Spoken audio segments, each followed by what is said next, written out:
the city council. Will the clerk please call the roll? Alder Holmquist. Here. Alder Moore is excused. Alder Wood is excused. Alder Rademacher. Here. Alder Bernstein. Here. Alder DePula. Here. Mayor O'Connor. Here. Please rise for the pledge of allegiance. Pledge allegiance to the flag of the United States of America and to the republic for which it stands, one nation, under God, indivisible, with liberty and justice for all. Is there a motion to approve the minutes of the September 5th meeting? Motion approved. Second. Any corrections or additions? Hearing none, all in favor say aye. Aye. Opposed? Minutes are approved. We have one appearance tonight, which is an award presentation from firefighters Local 311 to Alderperson Teresa Rademacher. If you'd like to come up to the table here.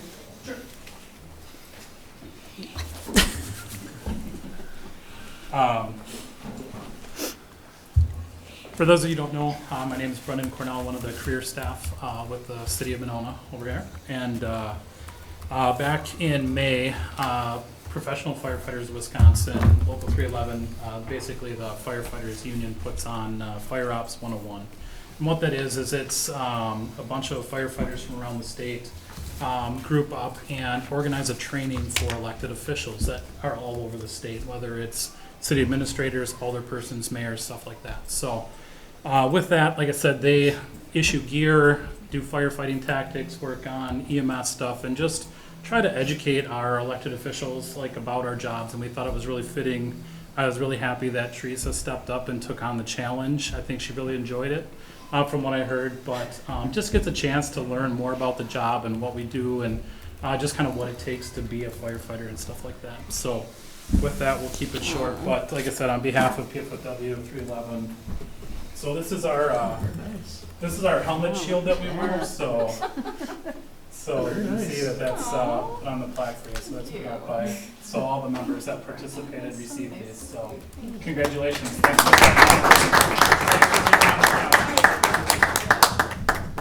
Are there photos? Oh my goodness. This was really an amazing opportunity. And when Chief McMullen offered it, I jumped at it. I have cousins and uncles that are firefighters, Minneapolis and Sauk City, and quite a few in my family. And I expected it to be a difficult day.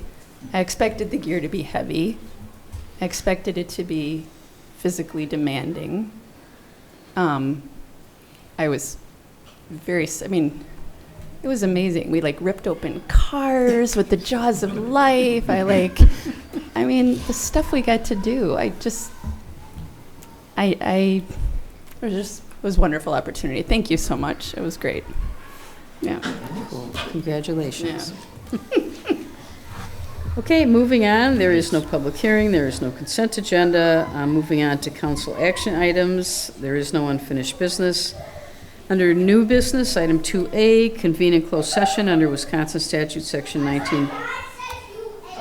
Thank you. 19.85, paren 1, paren E, deliberating or negotiating the purchasing of public properties, the investing in public funds, or conducting other specified public business whenever competitive. Oh, we can't close. Well, I guess we'll be closing it. Yeah, we're going to be closing it in a minute. Whenever competitive or bargaining reasons require a closed session, and this is dealing with the Pelletier Waste Systems proposal. So is there a motion to go into closed session? So moved. Second. Will the clerk please call the roll? Alder Rademacher. Aye. Alder Bernstein. Aye. Alder DePula. Aye. Alder Holmquist. Aye. Okay, we are in closed session. Okay, we're good? Thank you.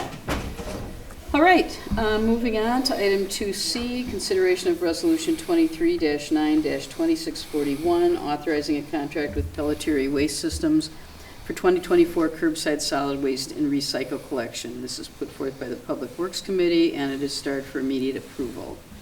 So is there a motion to take this out of order? Motion to take it out of order and approve. Second. All in favor, say aye. Aye. Is there a motion to approve? I move approval. Second. Is there any further questions or discussion? Would the clerk please great that we have someone local that we can turn It's to a right now. great deal. Good occurrence. Would the clerk please call the roll? Alder Bernstein, Aye. Alder DePula, Aye. Alder Holmquist, Aye. Alder Moore, Alder Rodemacher. Aye. Motion passes. Thank you very much. And Dan will be in touch, I'm sure. Thanks, folks. Okay, thank you. Thanks for your presentation. Moving on, item 2D, consideration of resolution 23-9-2642, authorizing a contract with Bray Architects for civic facility architecture and design services. This is put forth by the Ad Hoc Public Safety Building Committee. We have Mr. Matt Wolfort from Bray. He's got a presentation he's put together. As you all know, the Ad Hoc Committee interviewed 4 firms back on August 21st or something like that, and ended up recommending Bray. So we would like to, this basically asks for your authorization to negotiate a contract with Bray. So Matt is going to make a little presentation here, and it's partially what you showed at the interview and some other information. I don't know if there's anything else you need to say, Neil. Is that cover it? Well, excellent. Thank you, Mayor. Good evening, Council. Good to see all of you and be back in Monona. It's been almost 10 years, if not more than 10 years, since our organization had the good fortune of beginning to study the public safety needs and the campus across the street. So in front of you, I'll dive right in. Slide 3 really is just a little bit about who we are. We're a 60-plus-year-old architecture, interior design, and community engagement firm. It was originally founded in Sheboygan, Wisconsin, but also has an office in Milwaukee and down in Davenport, Iowa. The vast majority of our work is public sector. So between municipal governmental public safety projects like we're discussing this evening, administrative facilities, K-12 schools, all over the region. We have the good fortune of working across the country on highly secure facilities for the FBI, DEA, Customs and Border Protection. They're not too excited about us sharing imagery of those, so I can tell you about them, but I really can't do much more than that. I will say we've learned a lot from working on those federal projects from the perspective of security and the vision they have for keeping their team members safe throughout the day. We're a medium-sized firm. We have over 70 team members, which gives us the good fortune of bringing you all kinds of resources that smaller firms don't have: quality control personnel, on-site construction services team members, communications, community engagement specialists, graphic designers, interior designers, etc.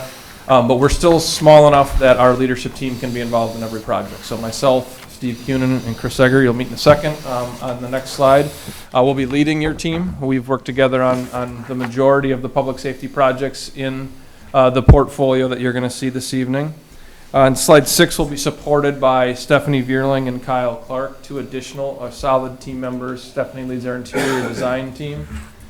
We obviously show a lot of pictures and photography of exteriors. Architects love the exteriors of buildings. The reality is your staff is mostly in the buildings using them day to day, and they need to be extremely durable. We know, especially on the police and fire side, what it takes to keep these facilities in good working condition with limited investment on an annual basis. So really important role that Stephanie will play. In addition to our architectural teams, we do use consultant engineers. So Kapoor and Associates and MSA are longtime partners. I've worked with both of them for more than 20 to 30 years, respectively, on many projects similar to this. And so they also understand the unique challenges that come with public sector projects, but also public safety and administrative projects.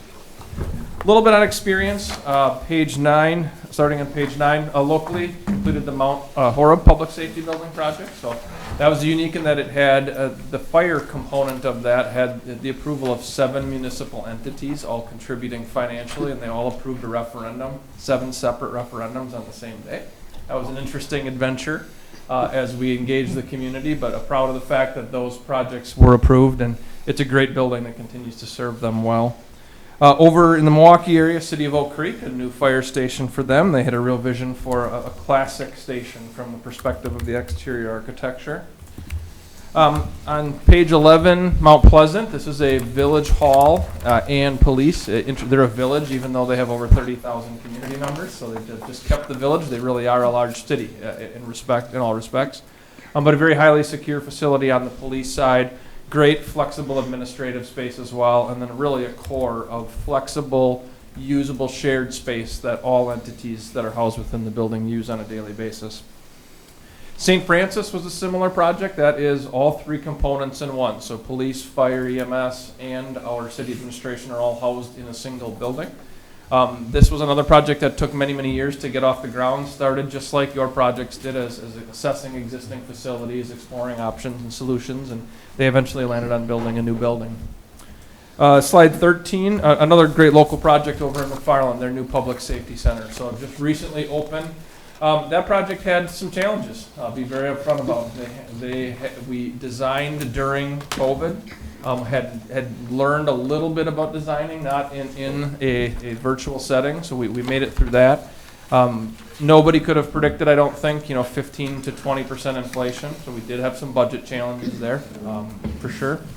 And then most recently, obviously dealing, if the media's covered it closely, which I think they have, some of the challenges with something I've never seen in my almost 30 years in this profession, which is a sinkhole underneath an existing building.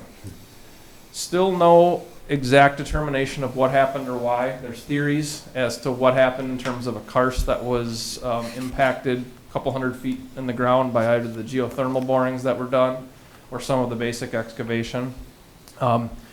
Some lessons learned there, just in terms of how much boring do we do, having an open conversation with our clients about how much exploratory work do you have to do. It's interesting, we talked to the geotechnical engineers that were involved in this project and a few others that weren't involved with it. None of them have seen anything like this happen in this geography before. A little more common in southwestern Wisconsin when we get into the Platteville area where they've got some abandoned mines and things that you didn't know existed and maybe happened to hit one. Very atypical here. So very unfortunate for the village, but the situation is remedied. They have occupancy and the building is fantastic. It also is net zero, so we'll know about a year from now whether that facility is producing as much energy as it consumes on an annual basis. We're proud of the work we did over with the Oregon School District in Fitchburg on their net zero elementary school, and so we used many of those principles and applied them here in McFarland as well. And then a few administrative specific facilities. Sheboygan City Hall, a beautiful historic building restored, so renovating an existing building, much like we're going to be talking about undertaking here. DeForest worked on their village hall and a police and fire campus recently. And then a smaller city hall down in Comanche. So we work regionally, as I noted before, so working down in Iowa on some additional city hall administration work. Jumping to page 18, just a little bit about what is this process going to look like for the city. So the first step really is programming and preliminary design. Historically, this would be a pretty heavy lift in terms of needs identification, programming. We have 2.5 studies to work from, so it's not as though we aren't going to be doing that work, but it's not as though we need the in-depth, robust effort that is typically the case when we start a process like this. So this is more about validating needs, not identifying and exploring them specifically. Once we get through that, we're going to begin to further develop conceptual plans and budgets. How are we going to remain operational and functional on a small, challenging site while still continuing to provide high-quality public service and response times to our community? It's going to be a huge part of that concept development and budget development effort is going to be making sure that we're looking at phasing in detail as we explore those options to ensure that they remain operational. And then finally, an advisory referendum. So if the city elects to proceed with that referendum, we have a team of BRAE members who are communications, graphic design communications experts who will support you through that process, through the informational piece of it. So we'll be providing you with all the written communications, social media, all the community engagement strategy and support materials that you're going to need, and then kind of hopefully turn you loose to do all the face-to-face engagement that's going to be needed to bring the community along and the city along on what our needs are. On page 19, we just wanted to make sure that everybody understood that there's going to be a high level of engagement that goes into this process. So not only step 1 during the program verification, but also as we move through, hopefully step 2 with designing and implementing the project. We really do need a lot of input from your stakeholders. Engagement's critical to the success of the process we undertake, and so having subcommittees, as we would call them, representing police, city hall, and fire EMS, with more than just the chief and a few assistants, we're going to need a deeper conversation with many of their team members. They're going to report an advisory role to the core planning team. We've made up that terminology. You can call it whatever it is, but it's a smaller group typically, representing each of the departments and leadership. And the core planning team is going to continue to be supported by the ad hoc committee, who's done a great job helping get the project to this point. And then obviously we will be back reporting to council as we move through this process as well. And then finally, just step up, slide 20, step 2 is, if and when a project is approved to proceed, the detailed design phases. These are the traditional phases of architectural delivery: schematic design, design development, construction documents, bidding, and then eventually construction administration. So the hope would be that we are able to obviously partner with you on this project, get you through the process of validating needs and getting to the point where council is comfortable approving a project to proceed. As I've noted, as many of you know and have been part of, this is many, many years in the making, and hope this is the chance we have to see this project through to completion. So Mayor, I'll turn it back to you if there's any questions. Yeah, we're just having Matt make the initial presentation tonight. Your packet includes their original proposal that was evaluated by the committee and what led to them being brought in as one of the 4 finalists. And I'm also going to have Neil send out a link to the video of their presentation and the interview. So I'm pretty sure I know that was recorded, so you should be able to watch that too. I know Teresa did see it, Brian was part of the committee. But for everyone else, I think it'd be worth your while. And this is sort of a 2-part kind of deal. The initial 4 pieces, the step 1 will be getting us up to the point of having what we need to know to go to referendum. So it will help us.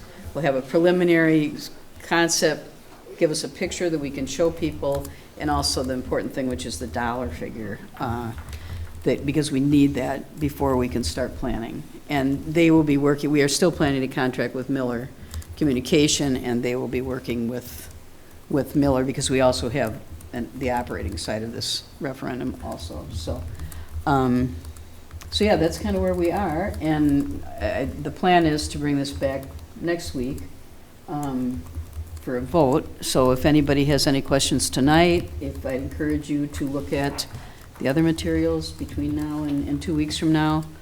But does anybody have any questions for Matt or comments? No? Thank you. Well, good to see some of you guess not not, on the yeah. far end of a table. Yeah. Through Yeah. a camera. And Neil and Mayor, great to see you again. So Yeah, thank you. If you do have any questions, please let Mayor and Neil know, and I'm happy to address them in advance. yeah. Thank you. Great to see you. Have a good rest of the night. Thanks very much. Thanks, Matt.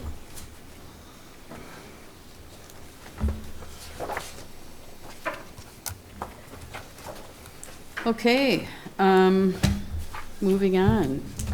Item E, consideration of ordinance 9-23-770, amending section 473-4E of the Code of Ordinances regarding land divisions. This is put forth by the Plan Commission and the Public Works Committee. Doug? Thank you, Matt. Good evening, Council. This evening, I'm requesting an ordinance provision to the land division portion of Chapter 473. This originates from a request from the Plan Commission, given the number of exceptions that were requested during the Certified Survey Map, the CSM process. This specifically relates to the access to streets section and the width of the street and right-of-way adjacent to newly created parcels. Really, we sort of see this as a clarification and sort of to assist in minimizing the number of exceptions that are requested during that process. So the memo that was included in the packet includes the details of both the existing and the proposed language. As you'll see, it is the clarification of the right-of-way width, which would be to remain at 60 feet, but to allow a street width of 32 feet to be sort of specified here. The way the previous ordinance, the existing ordinance, I should say, was written and interpreted was that the streets would be 60 feet in width, which is just not a typical condition in the city here. And so in consultation with the Public Works Director, it was determined that 32 feet was much more appropriate, and that the 60-foot right-of-way is, while not always typical, is a lot more common to find in the city as well. So really spelling those things out and just cleaning things up a little bit with the proposed language. So this was drafted in consultation with the city attorney and has been to Plan Commission and received their recommendation, as well as Public Works Committee twice as well. So both bodies unanimously recommended to council, and I'm happy to answer any questions. I have a question. Rick? So if the street is less than 32 feet, then it wouldn't be, land divisions would not be allowed on a parcel? There's a possibility of an exception to be granted, and so I would say typically the commission is comfortable to do that in a condition where it's existing.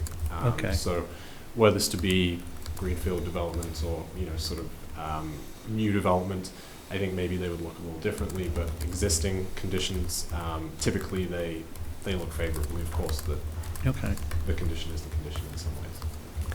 thank you. Anyone else? I think everybody here is kind of a zombie from the council, the committee of the whole meeting. Okay. Makes it easy for me. Thank you. Thanks, Doug. We will move on to reports of committees, commissions, et cetera. Does anyone have any updates or discussion on diversity, equity, and inclusion efforts? I have one thing. Rick? I'm on the library board. I'm one of 3 people that are doing the Embracing Equity program. So we have a community of practice meeting coming up. I'll tell you more about it at the next meeting. I'm not quite sure what to expect, Okay. but that's continuing. I think it'll ongoing for the remainder of the year. Thank you. I'll Teresa. just put it out there that September is a really big month for a lot of Jewish holidays. We've got Rosh Hashanah that was just the weekend past. We got Yom Kippur next weekend, and also was it the 15th or the 16th, mid-September is the celebration for our people in the Mexican community, the Mexican Independence Day. So just want to wish everyone who celebrates those holidays a really happy holiday. Thank you. Anyone else?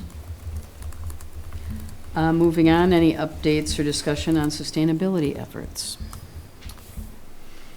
I'll just say this outside of my committee report, but if folks walk past the library, you'll see the newest rain garden that was installed. And I just want to give a shout out to Chief Cheney. One of your officers stopped by and helped us plant, and that was really wonderful. And he spent a lot of time like digging and planting, and it was just really appreciated. So, yeah. Anybody else, sustainability? Well, then we will move on to reports. Committee reports, Alder DePula. I don't have anything new. Parks did not meet due to lack of quorum. Public Works met, but we talked specifically about the budget. We have some data that we're requesting regarding potentially starting a conversation. Well, we did start a conversation at the Public Works Committee regarding the potential of parking permits around areas that are affected by the schools, but it's like kind of an open-ended exploratory conversation. It's not specifically about how we're going to do something like that. We're trying to determine if it's necessary first. So we've requested some information from the Police Department, Public Works, et cetera, and we're waiting on that for the next meeting. That's what I got. Alder Holmquist. Next week is a little bit busy. I can't remember if there's a CDA meeting. If so, it would be on Tuesday. Yeah, I think there is. On Wednesday is public safety. We don't have any agenda items. So. And it likely will be canceled. But on the 28th, there is a ZBA meeting, and I know that's on, even though Doug left. Alder That's it. Rademacher. I'll just start with one of my committees, sustainability. Kind of a big announcement. Everybody's aware that in Monona we have a lot of beautiful trees. We're coming into the end of September. My maple in my front yard, the leaves are already turning and falling, so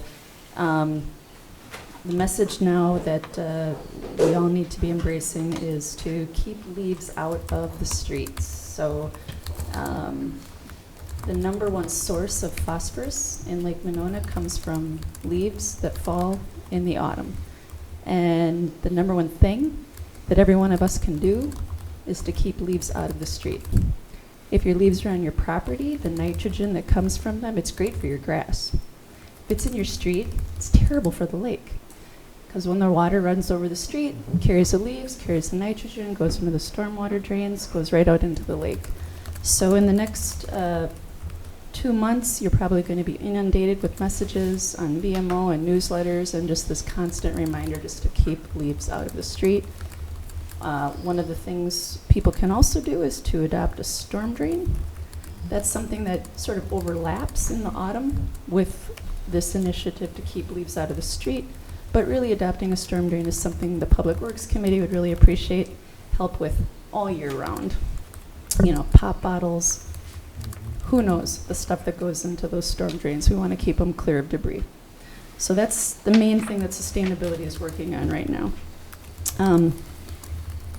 May I perhaps take a little bit of Alder Bernstein's thunder? Rick and I attended an awards ceremony that the Dane County Office of Climate Change and Energy and Climate Change, yeah. Monona received a little bit of some nice recognition for the work that they've been doing in the way of fleet and water, I believe. And it was hosted over at the,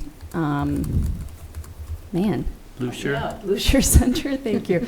So it was just very nice to be recognized. And we got into a wonderful conversation about the Inflation Reduction Act. And Rick and I are really going to push the committee to start doing some heavy education, community education about all that is in that legislation with the help of the county. All right, so that's sustainability. Landmarks did not meet this month. Community media met. We've got some interesting stuff to share about community media. The Monona newsletter, as of August, has an open rate. That's different than a subscription rate. It has an open rate of 979 people.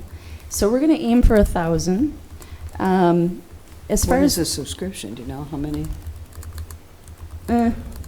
no, I don't. Seemed like I heard 1,100 Oh, you know at one what? point. But I am completely mistaken. Here I am bragging about it. Subscription is 979. The open rate is more of a percentage, like a 70 or 80% open rate. I'm sorry. Yes. Okay. Now on the Monona Go app, the phone app, we're up to a touch over 450 downloads, and we're going to shoot for 500. So that was pretty cool. And then also the community media folks were just doing a fabulous job at the celebration on the shore at San Damiano. And if anyone is interested in seeing the video that they put together, you can go out to YouTube and you can look up, you can search for History in the Making, Monona, I believe it's called, for San Damiano. Just, Monona San Damiano History in the Making on YouTube. All right, so that's community media. For DEIB, another committee, 2 others and myself had a really, really wonderful meeting with our city administrator and city planner. And we talked with them about the feasibility of some of our priorities that we've identified from the report. And without going into too many details, some of the highlights were just that we'd like to really sort of be a little more intentional when the comprehensive plan is rewritten. We talked about a couple accountability measures and frequent touchbacks and check-ins. We talked about zoning changes, public engagement, and perhaps even an ad hoc housing committee, different ways to look at TID extension funds, and different ways to increase BIPOC-owned businesses. And I say the meeting was very hopeful because, as I've known, everyone's on the same page. There's no pushback from our leaders in this community. It's wonderful. And tourism did not meet this month, so those are my committees. Is there anything left for you, Rick? Just one Go thing. for anyone. I've taken every. I'll just say with the event at the Lucier Heritage Center, it was a really great event because there were so many communities represented and they're all kind of focused on sustainability. And Joe Parisi is really making this a major plank in his executive plan. And so when I met with him and I shook his hand, I told him how proud I was to live in Dane County and that what he's doing really meant a lot to me. And I guess what I'm hoping is that we can be as effective and as progressive and as forward-thinking as the county when it comes to our sustainability program. So it's a great model, and I'd like to see us kind of look at them as our guiding star and hopefully take a few cues from their playbook. Rick, what did he say? Dane County was the first county in. It was one of four that's four like, in the nation it was one of 4 counties in the nation that has, that met its. that is net zero, Yeah, something of Yeah. that sort. So they're really, it's clean energy. yeah, they're doing a lot, and they want to do more. Public transit did not meet. I think we're waiting kind of for Nancy to get back before we start scoring the transit alternatives that are before us between Monona and First Student.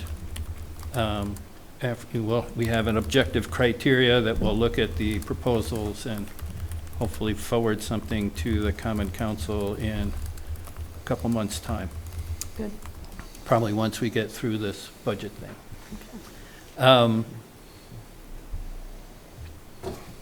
The library board, I just want to make a few announcements there. The library now has a book bike mobile, and it's starting to show up. There's been a couple different events now. So it's out there, and it's kind of a neat device. So when you see it, you'll know.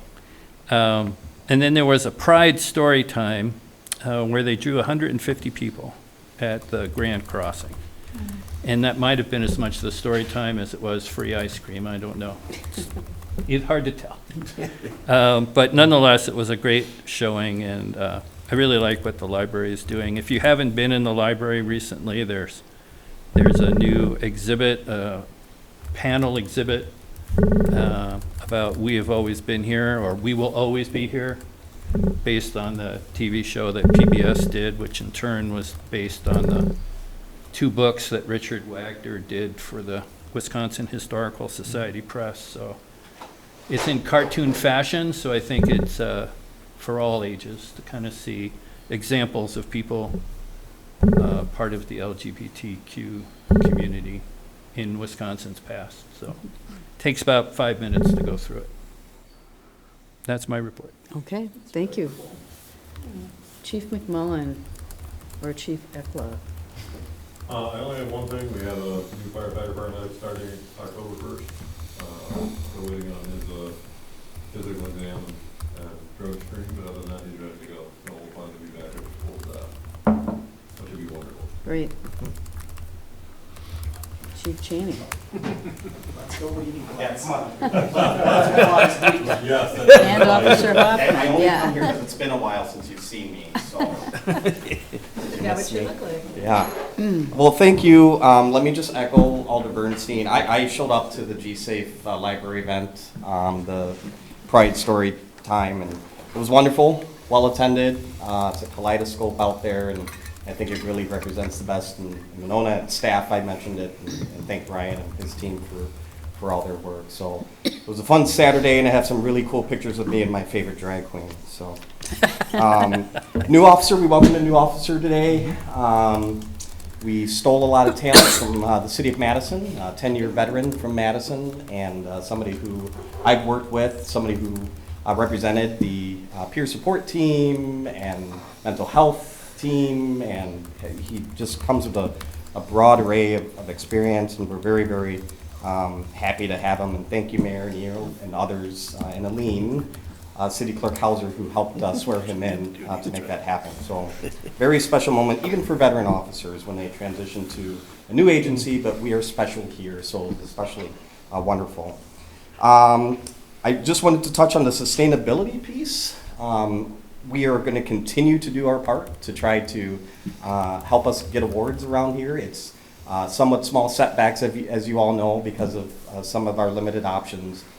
These folks, you all, depend on your officers being able to have reliable vehicles to get to emergencies, and so that's our conundrum. So don't think that that still isn't in our mind. It very much is in the forefront. There's a very nice, beautiful, I kind of wanted to drive as my personal vehicle, a Toyota Camry hybrid that you all authorized and purchased. It runs great. It's like 50-something or 40-something miles to the gallon, and heated and cooled seats. But that came with the package. But we're going to start thinking, in terms of that, but also all electric if we can. So I still have my pulse on this F-150 Lightning Alder Bernstein. I've seen some recent reviews on it. And as soon as that looks viable, I'll come before you all and say, hey, I think we need to try this out. So I'll give you the pros and cons and the dollar options as well on those. I'll go to you in a second to talk about what our contracted toll company is doing for us in terms of helping us with our K-9 program. But I wanted to talk a little bit more about some of the new equipment in our squads. We have a brand new squad that was equipped. It's coming with what's called an aftershock. They make these names so dramatic, but an aftershock siren system. If you've heard of a rumbler or something like that before, it sends out, in essence, like it's a subwoofer, a low frequency sound that you can hear. It's audible that you can hear, but it's for those folks who have, in the middle of the winter or in the summer, who are blaring their radios and are not paying attention and can't hear the sirens. You will not only hear the siren, hopefully you might feel it as well and feel the vibration. So the county has a lot of those. The Beltline truck has them. It helps you clear through traffic, and it's just an extra added feature, a safety feature for the squad cars. And so we've equipped one. I heard it the other day, and this is wonderful. This is great. So we'll continue to see if that does well for us, and we'll probably equip future squads with that siren. How does it work? The sound makes a person feel a vibration? Yeah, If so you're in front of it, you jitter. And so I just wanted to make the public aware of that in case you hear that out and about. Outreach, thank you, Alder Rademacher, for talking about outreach. I'm very, very proud of these officers and dispatchers. They're still out there every day, giving me a little bit of a break from attending a lot of these events, but I do still try to go myself. But hopefully, I don't know if you're at your McKenna block party. Oh, yeah. I know that officers check themselves out there and a couple good. other block parties as well. San Damiano event, I know that they stopped out at. So I'm very, very proud that they're out and about and enthusiastically interacting with members of the public. And the officer that came spoke Portuguese. Officer Franza, I mean, yeah. amazing, right? Like the diversity that we have. Yeah, how really cool. And it's great that, Yeah. you're able to learn more about your Yeah. officers, when they do that sort of thing. Okay, I just want to turn it over briefly to Officer Hoffman, who's our K-9 handler. So for those of you who may not know, our K-9 program, outside of this officer's salary and some minor operational costs, is entirely funded through donations. So we keep that in a separate donation account, and we rely on private donors to help keep that program alive. I think many of you have heard me before, talking before you, but also maybe in the press, because they've come and asked too about some of the really good K-9 apprehensions that we've had that have frankly saved lives were it not for that dog and for this officer here. I'm not here to praise you, I'm talking about the dog. And you. And you. No, but in all seriousness, we probably would have had my review as your chief of these incidents, at least 2 potential officer-involved shootings, were it not for the deployment of this dog. And I say that is because these suspects, who the dog and handler helped apprehend, were literally gun in hand when interacting with your officers. And so think about that and how valuable of a tool that is. And so I bring that before you because Number one, we have an event coming up that Officer Hoffman's going to talk about, because I want to make that go public here. But number two is that don't be surprised if I come before you and say, folks, I think we ought to think about a second dog. Because Officer Hoffman only works so many hours. It is completely funded by this program, and it does not add any operational costs to you all because of that. So just something I didn't want to, you know, in 2, 3, 4 months from now, say to you, hey, I think we're getting a little bit more serious. During the daytime, there is crime. During the daytime, there are guns. During the daytime, there were some needs for this dog. So, okay. And then Officer Hoffman, you want to talk about our contracted tow company and what they're trying to help us do? Yeah, so we have 3 events coming up. The first we've done for a while. October 8th is going to be our K9 golf outing. That's our primary fundraiser throughout the year. They used to do it every other year. Now we do it every year. That's going to be at the Oaks. We're still looking for golf teams. I know Neil and I just talked about that. It sounds like he's going to go. Amen. What was the date again? October 8th. Thank you. Oh, 8th. Yeah. Okay, thank you. So that's our big one. But our tow company, Precision Tow, has been absolutely amazing. They approached me, Mark, their owner, and he wanted to help out with some fundraisers for the K9 unit. And he set up 2 that are going to be taking place in Monona that they are completely, he has taken the wheel on the entire thing. He's like, I'll take care of it on top of everything he's already doing. The first is going to be September 30th. It's going to be a car show. It's going to be at Fireman's Park. It sounds like there's going to potentially be a huge showing for that. He's got like a Facebook page created for it. It's got a ton of people who are interested in it. We stand to potentially make more in these 2 events than we're going to make in the golf outing that has been going on since before I worked for this agency. The second is going to be a dog walk. It's going to be kind of a Halloween themed October 21st. Dress the dogs up in costumes. It'll be a walk around starting at Winnequa Park. I was a firefighter last year, thanks to Chief McMullen. Mayor, Mike, wear some of your gear for this Halloween if you don't mind. Yeah, so these will be 2 really good events. They're brand new. We've never done them before, but like I said, Precision has been absolutely amazing to work with. The fact that they want to be so involved in the things we're doing as a police department is just, it's unbelievable. If these events go as well as they're supposed to, it's really going to put us in a good spot to keep the K9 unit running and obviously to keep all of this off of your guys' plate. Thank you. Is that information on your website? It is. Okay. Yeah, so, well, The it's on our fundraising? Facebook page. Your Facebook page, And- okay. And don't forget the newsletter. Yeah. Like, this would be beautiful information for the newsletter. Thanks. Yep, we were told to get it out today, tomorrow, so it'll be, okay. You may have missed the deadline. Anyway. Okay, all right. I know a guy, Chief. Okay, Yeah, got it. you send it I'll in. call Will, exactly. Send it in like tomorrow morning or something. Okay, thank you. And then lastly, I will not forget Alder Rodermacher's mentioned to me about feel-good stories from the SRO program. So I've made it a point to continue to get a hold of Officer Wunsch and ask stories, check in, ask how he's doing, and he shared a couple with me. One I think is very important. He received a thank you from a parent and a letter from the young person that was involved, literally thanking him for saving their life in a moment of sort of utter despair that they were in, and they relied on this officer to sort of talk them back and to the trust that they had in that officer based on Officer Wunsch's experience with them really, really goes a long way. So this short 2-sentence letter, I'm going to think about framing it, and he should put it in his office because it's very, very impactful, and it's why we do what we do, but it's why that program is so important. One of the many reasons. So that's it. I know it's been a long day for you. Thank you. Questions? Mayor, can I just do one quick plug? I also want to thank the officers doing crosswalk enforcement by the school, doing an excellent job. I think I saw three folks get pulled over on 3 different days, and it makes a difference. People are slowing down finally. Finally. Oh, yeah, Thank that you. first week at the high Yeah. school, I heard y'all were out in force. Yeah, I It didn't. made a difference. I didn't need to do a press release this time around. The officers Yeah. made it obvious, Yeah. so thank you. And we're still writing parking tickets out there on Wallace and Gordon, trying to educate the kids. And then, Chief, can you just help me to understand the median Yes. ordinance? That is now in effect, I right? have it on here, but I Okay. forgot to bring it up. Thank Okay. you all. That was Yeah. my question. It went into effect the day after it was published for our Okay. city attorney, so Friday. after it was published in our local paper.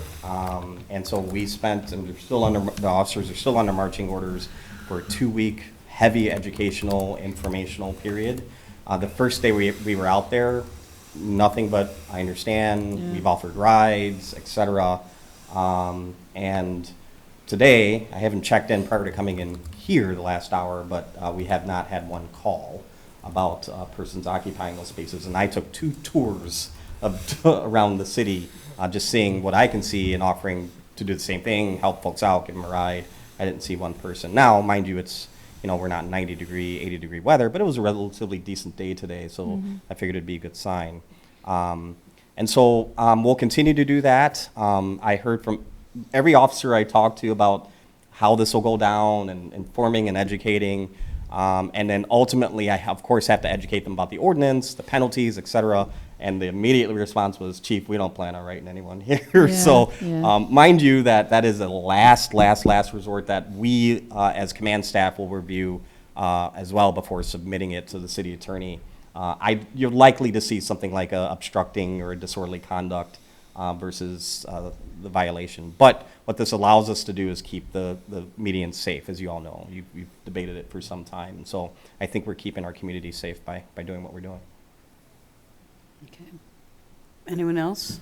I'm just wondering, have you have started to have contact with people, or are you just not seeing anybody in the median? We had the first day when I told the officers, here are your marching orders, please go out and educate and inform the folks who are currently occupying those spaces, interact with them, kill them with kindness sort of thing. We 100% voluntary compliance. Wow, is that quick a turnaround? Yeah. And as I mentioned before, these are typically the same individuals in which we're familiar with. But yeah, so far it's been a quick turnaround. Now we're probably going to have to go out there at some point and say, hey, remember I told you, a week ago, or there might be new individuals. But we'll continue to do what we can. Okay. Thank you. Yeah. Thank you. Aline, did you have any news? No report. Neil? No report.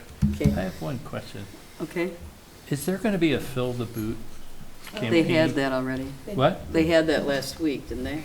Yeah, the week before it was published. Yeah, before the ordinance went into effect, they had it. Oh, And it was held in the same location only because it took so long to get the ordinance in place. Yeah. If it had been passed 3 months earlier, we could have found a different location. Yeah. But it was literally passed the week before the event, and it Yeah. wasn't published for the week after the event. So we still had it there. It will not be there in the future. It'll be in a different location. okay. I just had a couple things. First of all, I just wanted to thank the Friends of San Damiano for a wonderful event, their Celebration on the Shore event on the 8th or 9th, whatever it was, a week and a half ago. Very well attended, a couple hundred people. Alder DePula provided a beautiful meal. Great music. I talked to Andy today. They don't have final numbers, but it's looking like they raised more than $50,000. So that's pretty amazing fundraiser. And my understanding is they're planning on doing it next year. So, but it was a really great event. So I would encourage people in the future to go. I guess the only other thing is we do have our second committee of the whole capital meeting on Thursday at 5:30 in this room. And I think we'll be providing some kind of food again. So we'll see you all then. I had one appointment, Jennifer Henderson, to the Community Development Authority. Her application is in your packet. She also neglected to mention that when she said she had a strong accounting background, I checked to see exactly what that was. She managed accounting for a chain of 7 pharmacies. So we were looking for somebody with a financial background for the CDA. We've got people with development backgrounds, but we wanted somebody who really knows numbers. So, so is there a motion to approve the Motion to appointment? approve. Is there a second? Second. All in favor, say aye. Aye. Motion passes. Thank you. Is there a motion to adjourn? Motion to adjourn. Second. All in favor, say aye. Aye. We are adjourned. Thank you.